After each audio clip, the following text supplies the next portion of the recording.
But electrolytes are the minerals in your body that have an electrical charge. Okay, that's all electrolytes are, is they have an electrical charge. They include sodium, potassium, calcium, magnesium, chloride, and bicarbonate. And they're in your blood, your urine, your tissues, and other body fluids.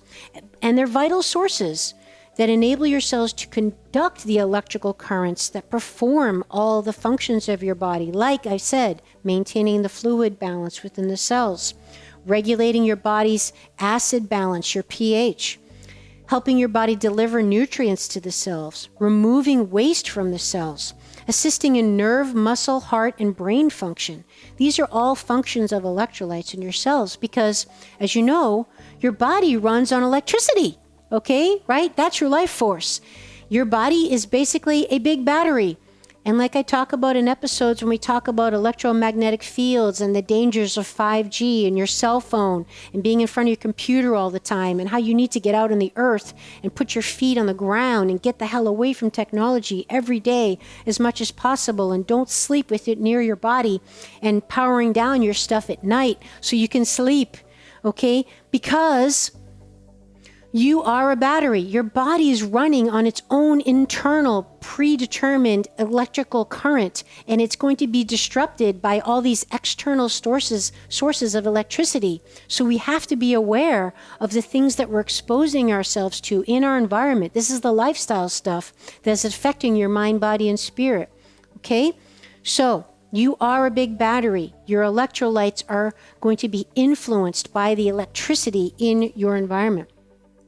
So vomiting, urination, diarrhea, excessive sweating, exercise, medications, these are all things that can disrupt and deplete your body's stores of electrolytes and these important minerals, like I listed, potassium, calcium, magnesium, bicarbonate, etc., which can lead to a cascade of problems, including overeating, poor energy conduction, you just don't have enough energy, you feel yucky, you're in a blah mood.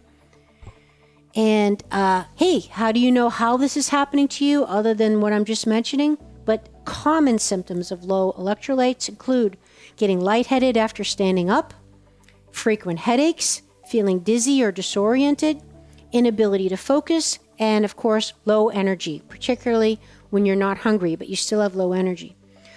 So, maintaining adequate electrolyte levels is key to feeling your best, staying trim, and for athletic performance. And I want to just mention about salt and sodium in particular, because we need to pay special attention to the adequate sodium level in your body. It's particularly an issue in regard to exercise and functioning at high levels of physical endurance, like if you run marathons or exercise a lot, or maybe it's summer and you're sweating a lot. Because maintaining adequate sodium levels in the body is vital for life. Please note, there's a big difference between real salt, which is sea salt, and the commonly used table salt, okay? They are not the same thing. The salt that you're going to find in packaged, processed, frozen foods, when it says salt and sodium, is not the same thing as whole, full mineral, rich sea salt, the way it's supposed to be, okay?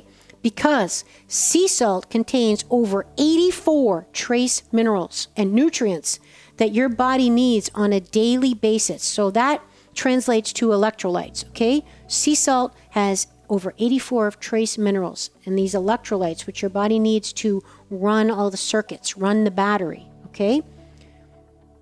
So not only is salt not bad for you, and I'm talking about sea salt, and it's not something you need to avoid, but it's good for you and it's required.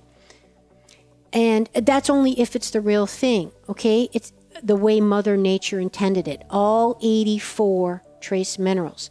However, table salt is highly processed, it's man-made, and it's a chemical concoction, a pathetic substitute that also has additives and colorings which prevent it clumping together and all that other kind of stuff, and it lacks the mineral content, okay? It's usually just sodium chloride. It's not even all 84 minerals.